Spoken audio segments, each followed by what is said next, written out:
जब भी हम कर्ज का सोचते हैं तो जहन में फौरन पैसा आता है ना? एक ऐसी चीज जिसे वक्त पर चुकाया जा सकता है।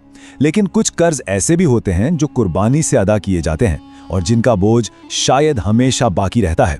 आज हम एक लकड़हारे और बंदरों के खानदान की एक पुरानी कहानी में ऐसे ही एक नाकाबिले अदायगी कर्ज को समझने की कोशिश करेंगे। तो चलिए इस कहानी के दिल में उतरते हैं एक बहुत ही बुनियादी सवाल के साथ। सिर्फ आधी रोटी के टुकड़े पर बनने वाली दोस्ती आखिर कितनी गहरी हो सकती है?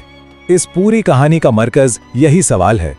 जरा तस्वुर करें एक बहुत ही घने बड़े से जंगल का, जहां हर रोज एक खामोश और सादा सा मामूल दोहराया जाता था और उसी मामूल से एक ऐसी दोस्ती ने जन्म लिया जिसकी शायद किसी को तवक्को भी नहीं थी।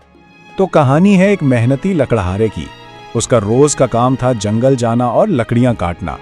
वहीं करीब एक दरख्त पर बंदरों का एक जोड़ा अपने छोटे से बच्चे के साथ रहता था और रोज दोपहर में जब भी लकड़हारा खाने बैठता वो बंदर उम्मीद से उसके पास आ जाते और वो भी बगैर किसी नागे के अपनी आधी रोटी उनके साथ बांट लेता था। ये कोई बहुत बड़ी बात नहीं थी, लेकिन रोज की इसी छोटी सी मेहरबानी से उनके बीच एक अनकही दोस्ती की बुनियाद पड़ ली। लेकिन जैसा कि अक्सर होता है, ये सुकून ये हमेशा कायम नहीं रहता। बहुत जल्द जंगल की वो खामोशी एक आने वाले खतरे से टूटने वाली थी और लकड़हारे की जिंदगी हमेशा के लिए बदलने वाली थी। कुछ अरसे बाद उस लकड़हारे की जिंदगी में एक बहुत बड़ा तूफान आया। उसकी बीवी एक बीमारी के बाद इस दुनिया से चली गई। इस अफसोसनाक तब्दीली के बाद अब उसे अपने छोटे बच्चे की देखभाल खुद करनी थी, जिसका मतलब था कि उसे बच्चे को भी अपने साथ जंगल लाना पड़ता था। ये मजबूरी कहानी में एक नया और खतरनाक मोड़ लाने वाली थी। और फिर एक दिन जब वो मामूल के मुताबिक काम कर रहा था तो अचानक एक हादसा हो गया। उसकी कुल्हाड़ी हाथ से फिसली और सीधा उसकी टांग पर जा लगी। एक गहरा जख्म बना गई। दर्द की एक शदीद लहर उठी और वो वहीं जमीन पर गिर पड़ा।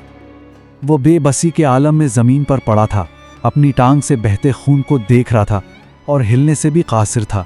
और उससे सिर्फ चंद कदम दूर उसका मासूम बच्चा अपनी दुनिया में मगन खेल रहा था, इस बात से बिल्कुल अनजान कि खतरा कितना करीब आ चुका है।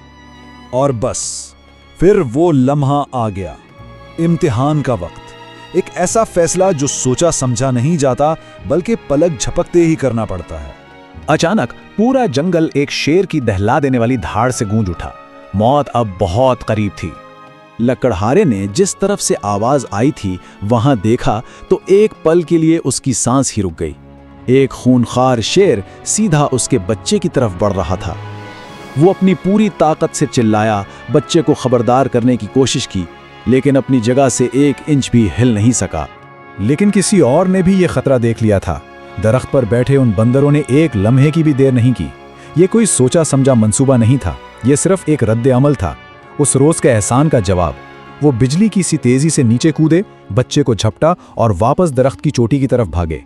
गजबनाक शेर उनके पीछे लपका। उन्होंने लकड़हारे के बच्चे को बचाने के लिए अपनी जान खतरे में डाल दी थी, लेकिन उस भाग दौड़ में, उस अफरा तफरी में एक बहुत भारी कीमत अदा करनी पड़ी। उनका अपना छोटा सा बच्चा उनकी गिरफ्त से फिसलकर सीधा नीचे शेर के जबड़ों में जा गिरा और शेर उसे लेकर पल भर में जंगल की गहराइयों में गायब हो गया। इस दिल दहला देने वाली कुर्बानी के बाद कहानी का रुख शुक्रगुजारी और एक ऐसे एहसान की तरफ मुड़ जाता है जिसका बोझ शायद कभी उतारा ही नहीं जा सकता। जब खतरा टल गया तो दोनों बंदर खामोशी से दरख्त से नीचे उतरे। उन्होंने लकड़हारे का बच्चा बेहिफाजत उसे वापस कर दिया। बच्चा तो महफूज था, लेकिन उस लम्हे की खामोशी में एक नाकाबिले बयान दुख और नुकसान छुपा हुआ था। जरा सोचिए, ये दोस्ती कहां से शुरू हुई थी? आधी रोटी के एक छोटे से रोजमर्रा के एहसान से। और आज ये कहां खड़ी हुई थी? अपनी सबसे कीमती चीज यानी अपने बच्चे की कुर्बानी पर। एक तरफ रोज का एक मामूली सा टुकड़ा और दूसरी तरफ एक ऐसी कुर्बानी जिसका कोई बदल ही नहीं। और लकड़हारा बस यही सोचता रहा, ये वही हैं जो कभी सिर्फ रोटी के लिए मेरे पास आते थे, लेकिन आज उन्होंने मेरी सबसे कीमती चीज की हिफाजत के लिए अपनी सबसे कीमती चीज कुर्बान कर दी।